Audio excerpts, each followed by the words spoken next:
ओ मेरी झोली छोटी पड़ गई रे, इतना दिया मेरी माता ने। मेरी झोली छोटी पड़ गई रे, इतना दिया मेरी माता ने। मेरी झोली छोटी पड़ गई रे, इतना दिया। बेटी। हाँ माँ जी, क्या हुआ? दे तो दिए मैंने आपको चावल, जाइए ना यहाँ से। बेटी मैं ये कह रही थी, अरे माता जी, आपको इतना भी नहीं पता है, जब कोई अपनी मस्ती में मगन होता है ना तो कभी भी उसे पीछे से आवाज नहीं देते। अभी देखिए मैं कितना अच्छा भजन गा रही थी, आपने मुझे पीछे से आवाज देके डरा दिया। आपको मैंने चावल दे दिया, आप जाइए यहाँ से। बेटी तुम थोड़ी देर चुप हो जाओगी? मैं तुमसे कुछ कहना चाहती हूँ पर तुम सुन ही नहीं रही हो। वो कह अरे रही बस कीजिए माता जी, मैंने आपको भिक्षा दे तो दी, अब आप मुझे आशीर्वाद दे दीजिए और जाइए यहाँ से। बेटी तुम मेरी बात सुन लो, फिर तुम अपनी बोल के चली जाना।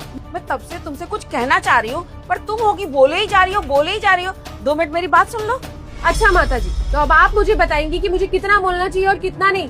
अरे डब्बा भर के चावल दिए मैंने आपको, और क्या चाहिए आपको मुझसे? आप क्या कहना चाहती है? अच्छा 1 मिनट, एक बात बताओ, तुमने जो मुझे दान दिया है क्या ये सच में मेरे लिए है?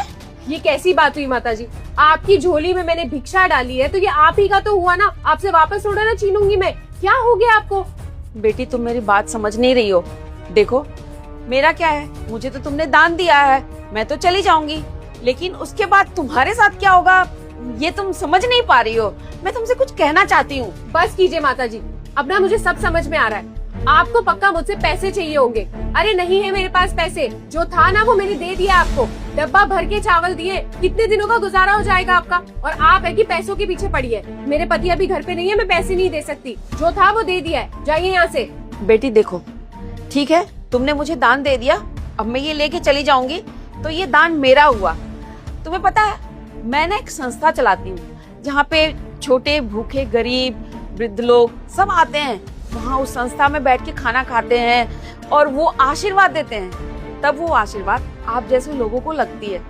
तो बेटा तुमने जो मुझे दान दिया है ये सच में मेरे लिए ही है ना? हाँ तो ये तो अच्छी बात है ना माता जी, अगर मेरे दिए हुए राशन से किसी भूखे का पेट भरेगा तो मुझे तो उसका आशीर्वाद ही लगेगा। और वैसे भी मैंने आपको भिक्षा देनी थी, मैंने दे दी है, अब आप इसको अपनी संस्था में जाके इस्तेमाल कीजिए या अपने घर में जाके, मुझे इस बात से कोई लेना देना नहीं है। और देखिए मेरे पति ना काम से वापस आने वाले होंगे, अगर उन्हें खाना नहीं मिला ना वक्त पे तो वो कलेश कर देंगे। मुझे उनके लिए खाना बनाना है, मैं बहुत बिजी हूँ, आप जाइए यहाँ से। देखो पुत्री, कलेश तो वैसे भी तुम्हारे घर में होने वाला है, तुम मेरी बात सुन नहीं रही हो। मैं जो कहना चाहती हूँ, अब ठीक है बाकी माता रानी की मर्जी, मैं चलती हूँ। हाँ जय माता दी, जाइए। जय माता दी।